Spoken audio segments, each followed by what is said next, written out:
take a look at chapter 11, which has already some familiar topics.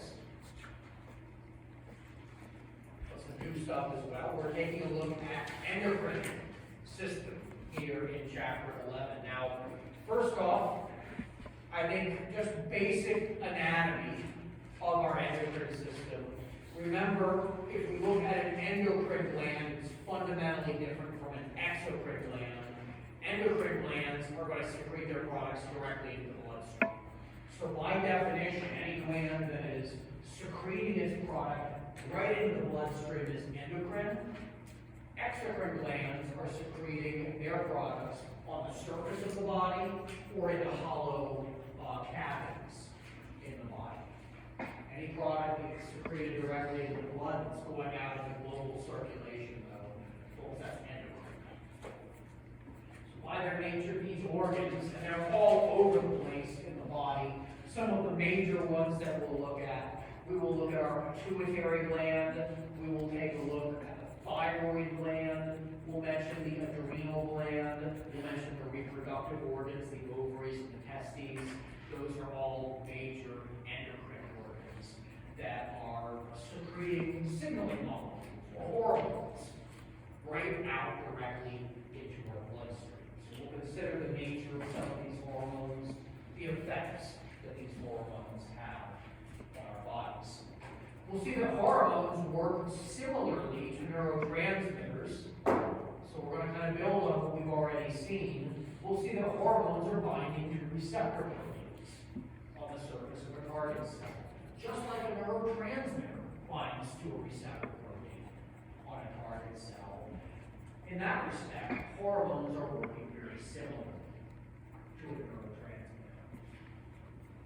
I'd like you to keep in mind, though, that when we look at our endocrine system, it's primarily composed of organs that are playing functions in other systems. Like we have parts of the brain that are playing a role in the nervous system. We've got the kidney. The kidney plays a major endocrine function, but it functions primarily in our excretion system. We see all of these different organs. Even our heart, folks, plays a role in the endocrine system. All these different organs have endocrine function. Our stomach has endocrine function, even though we think of it as a digestive organ. So really, any organ that is producing and secreting some signaling molecule in the blood has endocrine function.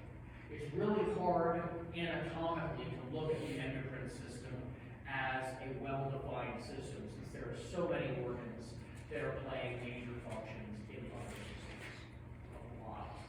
I do not personally expect you to sit down and memorize all of these endocrine glands and their functions.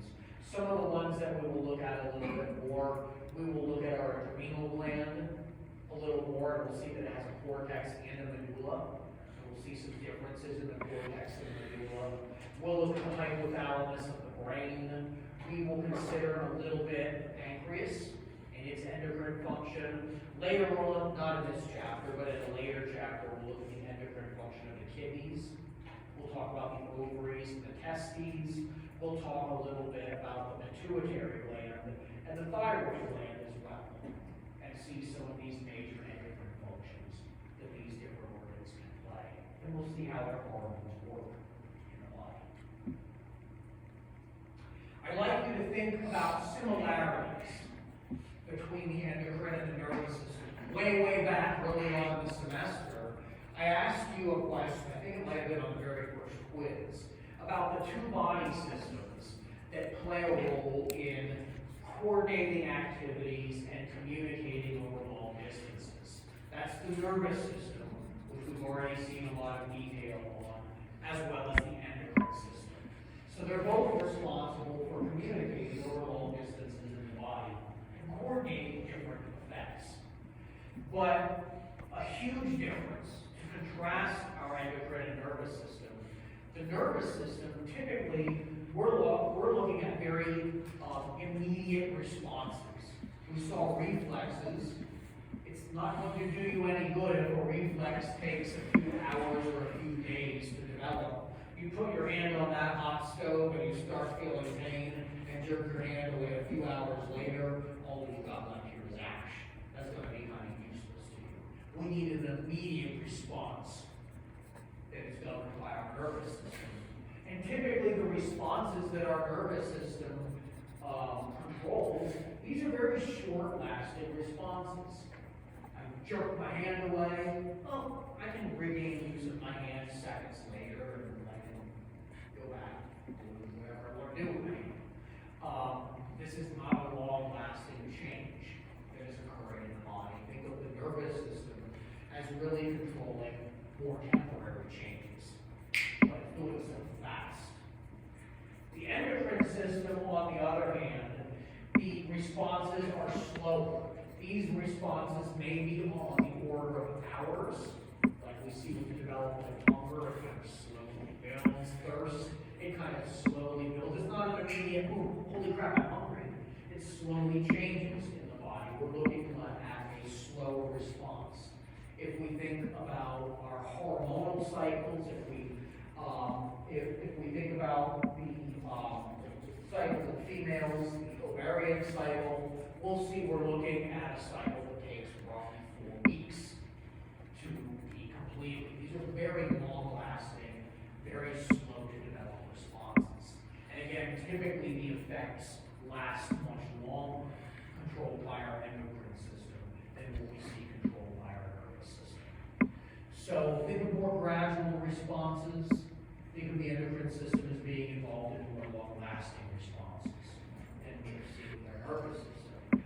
But there are still a lot of similarities here that you're going to see as we talk about our endocrine system. First off, we've got our friends, the receptor proteins. We've seen receptor proteins so much, and we're going to see more in this chapter. We need a receptor protein for a cell to respond to a signal. We have a molecule that is a neurotransmitter or a hormone that is going to bind to the receptor, and depending on the nature of that receptor, we're going to see a different sequence of changes inside the cell. We're just looking at here is signaling to our smooth muscle. We see a sequence of changes that are occurring in our cell that lead to a physiological change and effect on the body. So that'll be the same. And then we have to be able to turn off the signaling. We have to be able to counteract that signaling, like we see with myosin phosphatase in our smooth muscle. There has to be a way for that action to be canceled or turned off.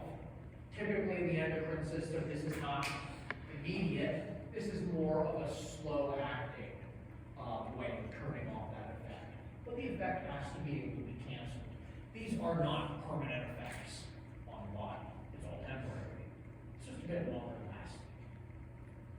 Is that reasonable? So just some basic fundamental similarities between our nervous system and our endocrine system. There's a lot of different hormones, and folks, your book, just like it did with neurotransmitters, your book goes crazy about talking about all these different hormones. Personally, we are not becoming, maybe we will become an endocrinologist, but we're not all looking at becoming endocrinologists, just like we were not all becoming neurobiologists.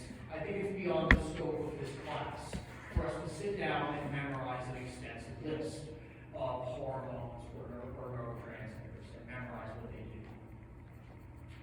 We'll look at a select few here in this chapter. But all of these hormones that we see the body producing, they can be subdivided into 4 general basic classes. First off, we have our amines. They come from tyrosine or tryptophan. Does anybody know what kind of molecule tyrosine, tryptophan? They are amino acids. Very good. We have amino acids that are being used. They're being modified to give us a neurotransmitter. The biggest one is epinephrine. It is modified from tyrosine or tryptophan. We're looking at hormones that are modified amino acids. Some of these can also function as neurotransmitters as well. our first group, the amines, think of them as modified amino acids. All of that.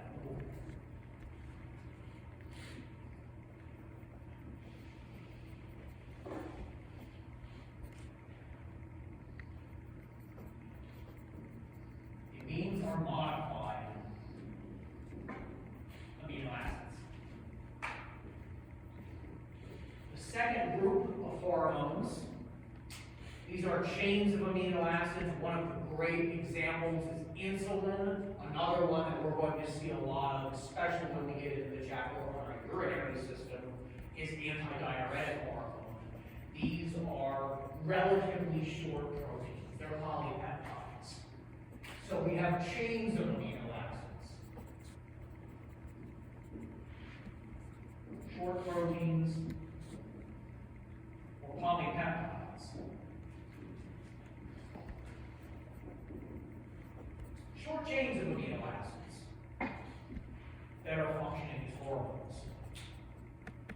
In other cases, we have glycoproteins. A glycoprotein is exactly what its name says. This is a protein that has carbohydrate groups attached to it.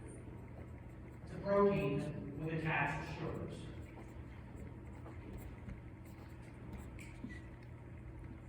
And we will see when we talk about the reproductive system. I won't really get into it in this chapter, but when we get into reproduction, we'll see follicle stimulating hormone, or FSH, as well as luteinizing hormone, both of which are important in the female reproductive system, as FSH also the male. We will see them functioning as glycoproteins. Now, all three of these share similar properties. All three of these are relatively hydrophilic.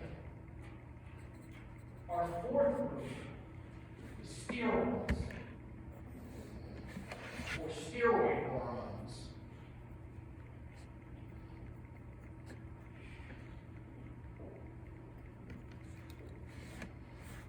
These ones are hydrophobic. And this is going to lead to some big differences in how the cell senses and responds to these hormones. Whether the hormone is hydrophilic and water soluble, or whether the hormone is hydrophobic and not water but lipid soluble. These are hormones that come from cholesterol. Testosterone, estradiol, cortisol are all good examples. The male and female sex hormones are steroid hormones. Cortisol, or cortisone, which we'll talk about, this is also a steroid hormone. These are hormones that dissolve like poorly in water. So we'll see some differences in signaling and how these hormones are perceived by target cells, depending on whether they do not or do dissolve well in the body. Your book just gives you some examples here. Here we have some examples of different hormones. We've got a lot of different protein hormones. Insulin is a very familiar one. You're probably also hopefully familiar with glucagon. We'll talk about the antidiuretic hormone. Folks, these are relatively short polypeptides. Antidiuretic hormone is only 9 amino acids long. Insulin, 21 and 30, it's actually 2 chains. These are all relatively short proteins. We have other proteins that are glycoproteins. I studied a protein in graduate school that was 989 amino acids long. And that's a longer one. Typically, we see them in hundreds of amino acids. 84 is getting long. But typically, if we're looking at proteins, the one, obviously, I was very intimately familiar with that protein because 989 is the number that immediately pops to mind. That's its length. So they can be quite long. They can be over 1,000.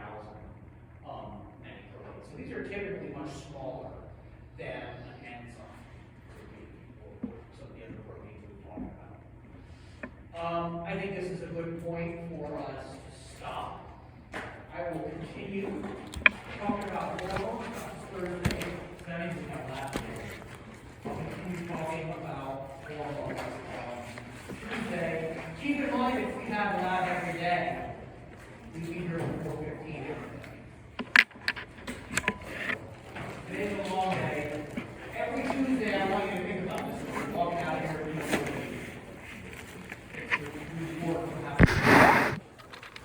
I like Tuesday. I like Thursdays. Thursdays.